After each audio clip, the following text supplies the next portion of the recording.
Hello, everyone. Welcome back to Finance Fuse. Today, we'll be talking about a topic that I really do think will turn out to be very useful for a lot of you. So, let's just dive right in. How to budget money as a teenager. So, there are plenty of reasons to save money as a teenager, whether you're looking to save for your first car, college, or a gap year. Around the world, the most important part of saving as a teen is actually getting started. So, saving for life goals and big purchases is a great way to start to understand the value of money and work. And an even bigger benefit of learning how to save money as a teenager is that you can start building a savings habit that will last forever. So, stick around till the end where I'll show you how a teenager can properly budget their money for financial success. But before we get into that, please remember to subscribe and like this video. Let us know what you think in the comments below. If you disagree and have other ideas on how to budget money as a teenager, I would love to hear. Number 1, estimate your monthly income. So the first step to budgeting is to actually calculate your monthly income. Add up all streams of revenue that you have and calculate a monthly average, but remember to be conservative. Use this number as a guide to how much you should spend each month. Obviously, your spending should never exceed your income, and so make sure your calculations are accurate in what you estimate. The last thing you want is thinking you have more money than you actually do, and you end up spending above your means. Number 2, the 50-30-20 rule. As a teenager, the typical thing to do is blow all of your money on trivial items or on junk food. But don't worry, it is normal when young to not understand how hard it is to purchase those items. However, there's a better way of budgeting your money. It's called the 50-30-20 rule. Experts suggest that you spend 50% of your money on your needs, 30% on your wants, and 20% on your savings. This is a good rule of thumb for most people. However, it does apply a little differently to teens. Most teenagers don't need to spend 50% of their income on their needs. Their parents pay for most of their expenses for them.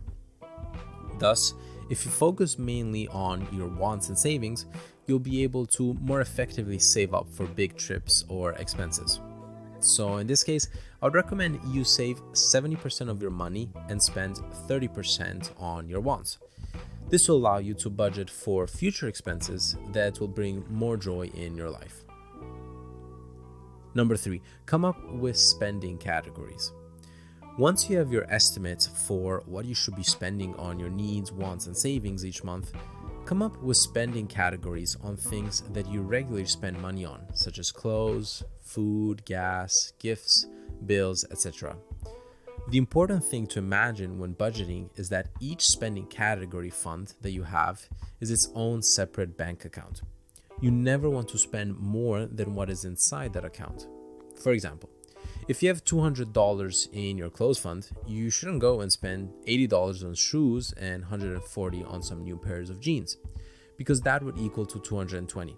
The whole point of budgeting is to restrict the amount that you spend to the amount that you allocate for that category, and to help you in following that budget. To make it a bit easier, that $200 a month equals to $50 a week, which is more easy to comprehend and follow. So I recommend breaking it down week by week. Number 4, track all expenses. A huge part of budgeting is actually tracking all of your expenses. This way, you know exactly how you're spending every dollar that you have. Every time you spend money, even if it's only $1, record it. What this will allow you to do is that at the end of the month, you'll be able to review what you have bought and audit yourself on what you have used and haven't. This will make you realize the difference between what you really need and use and what you just want out of instinct, making you ask next time, do I really need this? Number 5, build an emergency fund. Experts suggest having at least 6 months worth of income in a savings account. This money would be used in case of emergencies such as losing your job, needing car repairs, or paying for expensive medical bills.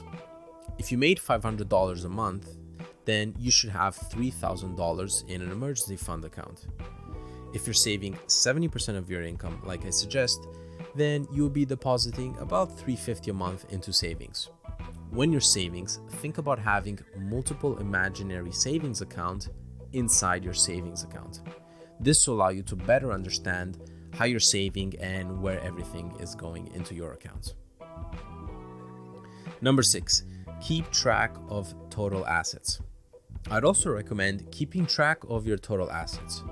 Every few months, take some time to add up all of your assets. This includes bank accounts, digital payment apps, investments, college savings accounts, stocks, cash, and spare change.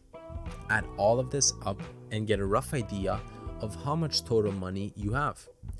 As a teenager, though, you will most likely not have most of these things, but be creative. Assets can also be anything you can turn into cash.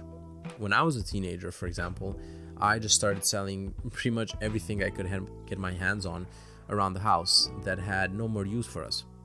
I started thinking differently of the things that I owned.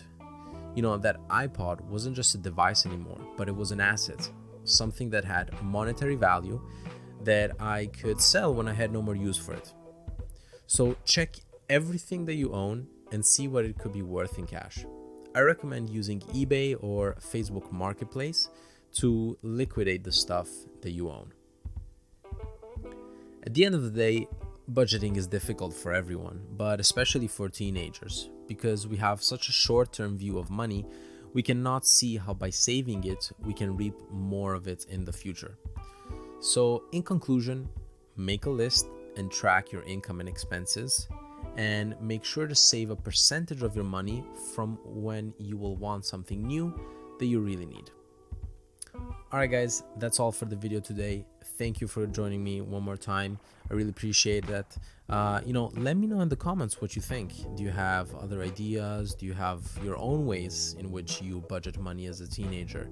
I remember when I was a teenager, it wasn't easiest to have money at all times, but it certainly helped for me to understand how money works and how by saving it and spending it with conviction and with thought, I was able to settle myself better for the future.